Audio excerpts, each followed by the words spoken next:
me get down here and go to work. He's got shoes on him. Yeah, just on the front, and he's still crippled. I might need a little boot. The Double D Arena Pro Rodeo right here in Walterboro, South Carolina. We're just running the timed event cattle. That's a rule. You have to run them through one time. We had some last week at home, but not much.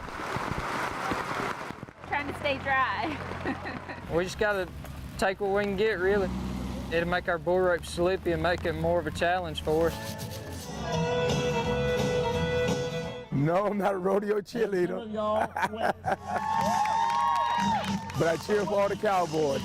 That's the 8-second whistle off on the ground. It ain't competing against other people, it's competing against your animal. They don't have a mind of their own, so, you know, it could go south quick. You got to be safe as much as you got to get the job done.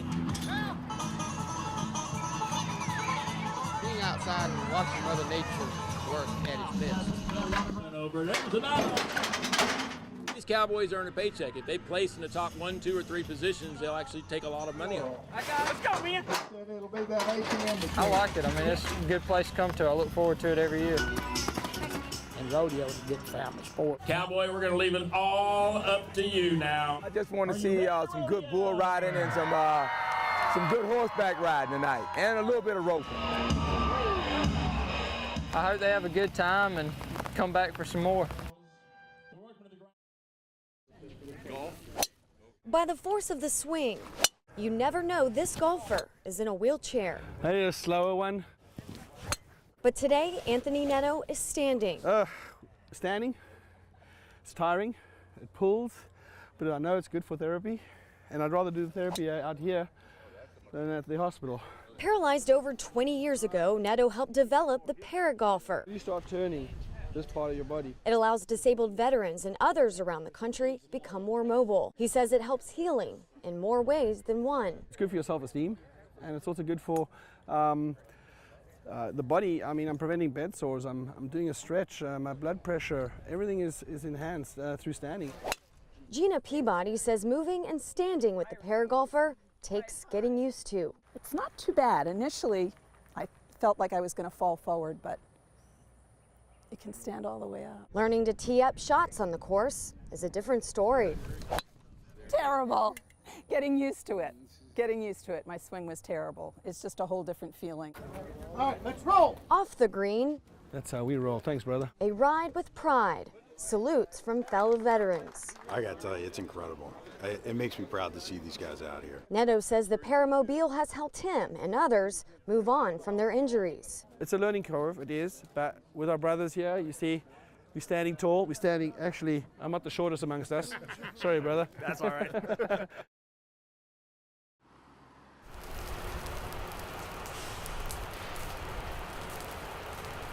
Very scary. Called my daughter and said, "Is your mom okay?" And she's like, "What are you talking about?" They said, "Our road's on fire." Got here. Got here quick. Take care of the family members that couldn't unlock themselves. The white one is Sassy. She's the oldest, and this is Chewette. I'm freaking out on the way home. I'm doing like 80 from North Charleston and Hanahan to get home to get the animals out. A whole bunch of smoke, a whole lot of thick smoke. What has your evacuation been like? I wouldn't say pleasant, but smooth. Yeah. This time it's definitely different. It's no smoke down our way. We got lucky this time, I guess you can call it. There will be no quick fix for the erosion here on Folly Beach, but the Army Corps of Engineers says they are working on long-term plans. For visitors and locals alike, there's nothing like walking miles down Folly's sandy beach. But it's a struggle to keep erosion at bay. New data shows Folly lost 15% of its sand from October's storms. Folly local Pam Perkins admits she's no expert, but says many question the renourishment project completed 2 years ago. I've seen 2 renourishments, and even when you talk to folks who've lived here for, 20, 30 years, they just laugh and go, oh, it's not going to last, because it always washes away. But Lieutenant Colonel Matthew Luzada says sand loss is expected, and a $30 million renourishment project did what it was designed to do. Luzado says although they weren't able to secure emergency funds, this isn't the end. The good news from this story is that since we were able to go down and conduct a study of the beach, we were able to determine that it has lost enough sand to require a periodic renourishment in the near future. Grant McCarthy grew up on Folly and says he's slowly watched the beach change. He's thankful erosion is being taken seriously. Absolutely, yeah, I love Folly Beach. I definitely want it to be around for a long time. Morris Island and stuff. I've watched that get a lot smaller in my lifetime. Perkins says she hopes renourishment will buy more time. I mean, it's all impermanent, right? We're not going to be here forever. The beach is not going to be forever. But if we can do things to help slow down the deterioration and the extreme conditions that cause the deterioration, I'm all for that. The Army Corps says another renourishment project is still several years away. Working for you on Folly Beach, Caroline Balchunas, ABC News 4.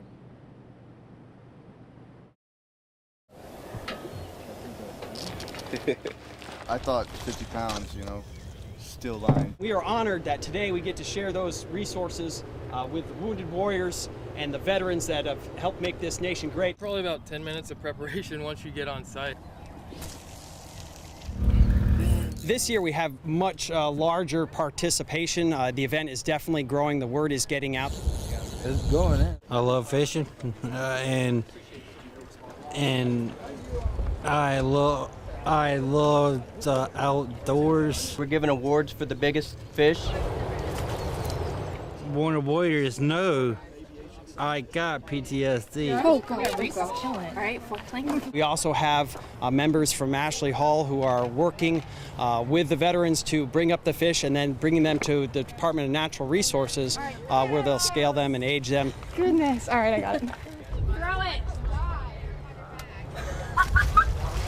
I have a net. Yes, I'm very skittish. Why? I don't like touching it. They're slimy. Come on, let's do it quickly so we get him back. Okay, I got it. Really excited to be here and interacting with the veterans. We share our stories and they share theirs. A lot of fish schooled up here below the dam, but it's also a sanctuary, a DNR sanctuary. Oh, it's definitely soothing. It's a great time to be around other veterans because they actually understand what you're going through and your injuries and things like that.